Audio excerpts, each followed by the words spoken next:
Hello everyone. आज का हमारा टॉपिक है पैरामेट्रिक टेस्ट। तो एग्ज़ाम पर्पस से भी आपको ये पता होना चाहिए कि अगर आपको कोई भी पैरामेट्रिक टेस्ट आता है तो उसमें आपको क्या क्या लिखना होता है। और बाकी अगर आप कोई रिसर्च कंडक्ट कर रहे हैं तो उसमें भी पता होना चाहिए कि आप कौन सा सैंपल ले रहे हैं, सिंगल आर्म स्टडी है या कैसी स्टडी है, उसके हिसाब से कौन सा जो टेस्ट है आपकी स्टडी को सूट करता है, उसके लिए भी पता होना चाहिए। तो पैरामेट्रिक टेस्ट हैं हमारे, वो आपको सबसे पहले क्या देखना है कि आपका सैंपल साइज क्या है और ग्रुप कितने हैं। ये डिसाइड करके ही आपको पता लगाना है कि आप कौन सा जो है वो पैरामेट्रिक टेस्ट अपनी स्टडी में लगाओगे।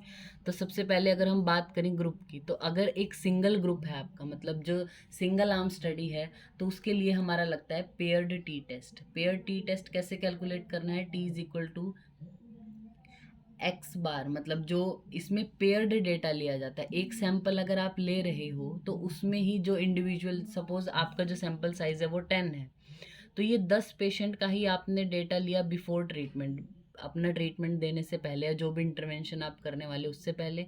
फिर उसके बाद आपने डेटा लिया आफ्टर ट्रीटमेंट। तो 10 इंडिविजुअल का पेयर्ड डेटा है आपके पास बिफोर और आफ्टर ट्रीटमेंट का, तो उसके लिए हमारे पास लगता है पेयर्ड टी टेस्ट। तो टी इज इक्वल टू जो इनका डिफरेंस होगा इनके मीन का, यानी x bar divide by S D under root n, standard error इसको हम बोल सकते हैं। तो x bar divide by standard error. इसका डिग्री ऑफ फ्रीडम कैसे कैलकुलेट करते हैं? n-1। तो जो भी ये कैलकुलेटेड वैल्यू आती है और ये डिग्री ऑफ फ्रीडम है, इसके लिए हमारा टी डिस्ट्रीब्यूशन है, उस चार्ट से हमें ये वैल्यू कैलकुलेट करनी होती है। मतलब ये तो कैलकुलेट करके आएगी, डिग्री ऑफ फ्रीडम से हमें जो है वो टी टेबल की वैल्यू निकालनी होती है, फिर उनको कंपेयर करना होता है आपस में, मतलब कि वो सिग्निफिकेंट रिजल्ट आए हैं आपके या नहीं आए हैं। वो हम डिटेल में पढ़ेंगे अपने नेक्स्ट वीडियोस में कि कैसे कैलकुलेट करना है विद एग्जांपल। अभी जस्ट आपको ये ध्यान रखना है कि अगर एक ग्रुप है, सैंपल साइज हमारा 30 से कम है, तो आपके पास लगेगा पेयर्ड टी टेस्ट, और उसका फॉर्मूला क्या होता है इतना ध्यान रखना है। देन है पैरामेट्रिक टेस्ट में ही अगर आपके पास दो ग्रुप हैं, सैंपल साइज आपका 30 से कम है, तब लगता है अनपेयर्ड टी टेस्ट। अनपेयर्ड क्यों है? क्योंकि एक ही इंडिविजुअल के पेयर्ड चीज़ें नहीं है आपके पास दो ग्रुप हैं। एक आपके पास ये सैंपल है, एक दूसरा सैंपल है, इस सैंपल को आप इससे कंपेयर करो, मतलब अनपेयर्ड चीज़ें ही हैं, तो अनपेयर्ड टी टेस्ट लगता है उसमें।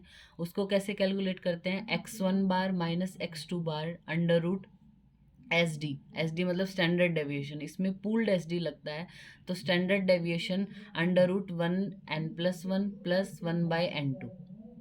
डिग्री ऑफ फ्रीडम इसमें कैसे कैलकुलेट करते हैं? n1 + n2 - 2। और पूल्ड एस डी इसमें कैसे कैलकुलेट किया जाता है? ये जो पूल्ड एस डी लिखा है, इसको कैलकुलेट करने का क्या फॉर्मूला है?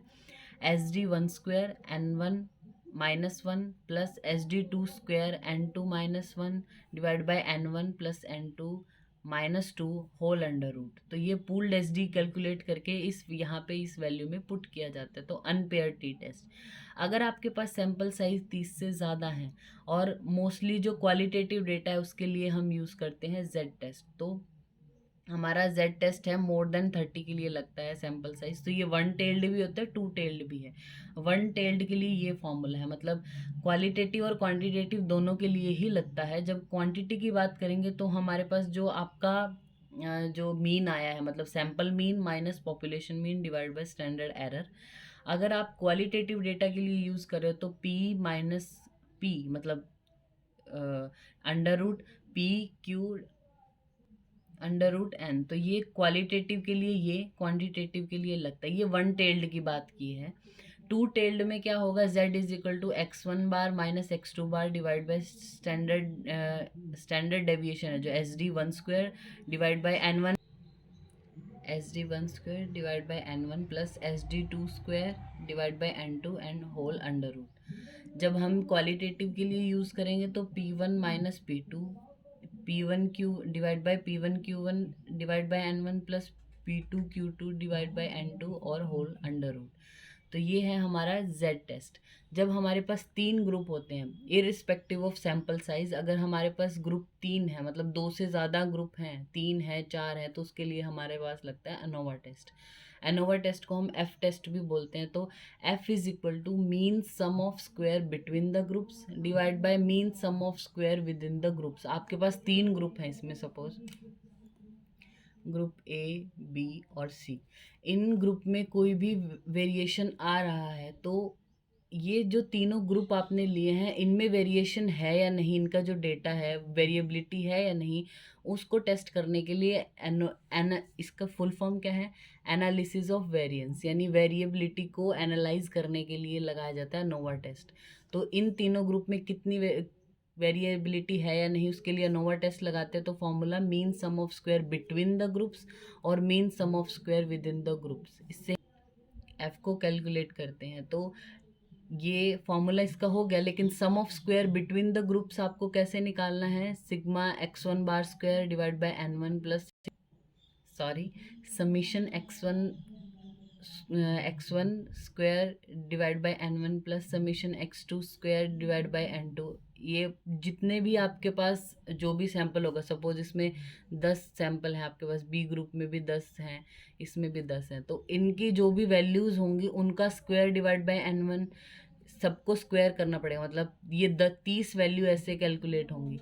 फिर इनका जो भी लास्ट में क्या होगा, summation x square divide bye n, जो टोटल n है वो total sum of square calculate करना है आपने इस फॉर्मूला से। तो जो टोटल है उसमें से अगर आप बिटवीन द ग्रुप्स को माइनस करो तो आपके पास विद इन द ग्रुप वाला डेटा आ जाता है। और डिग्री ऑफ फ्रीडम कैसे कैलकुलेट करते हैं बिटवीन द ग्रुप्स, मतलब जो नंबर ऑफ ग्रुप है -1 कर दो तो बिटवीन द ग्रुप की डिग्री ऑफ फ्रीडम आएगा। टोटल सम ऑफ स्क्वायर की कैसे आएगी, जो टोटल नंबर है -1 और विद इन द ग्रुप की n1 plus n2 plus n3 -1। For example अगर आपके पास ये 3 सैंपल हैं, इसमें 10 हैं आपके पास, ये इसमें भी 10 और इसमें भी 10, तो डिग्री ऑफ फ्रीडम आप कैसे कैलकुलेट करोगे बिटवीन द ग्रुप की। अगर हम बात करें तो ग्रुप कितने हैं, 3, तो 3 - 1 तो ये हो गया 2। टोटल की अगर आप कैलकुलेट करोगे तो 10, 20 और 30, 30 - 1 29 ये हो गया। और विद इन द ग्रुप कितना, n1 plus n2 plus n3, मतलब 30 ये -1 -3 किया तो 27, ठीक है।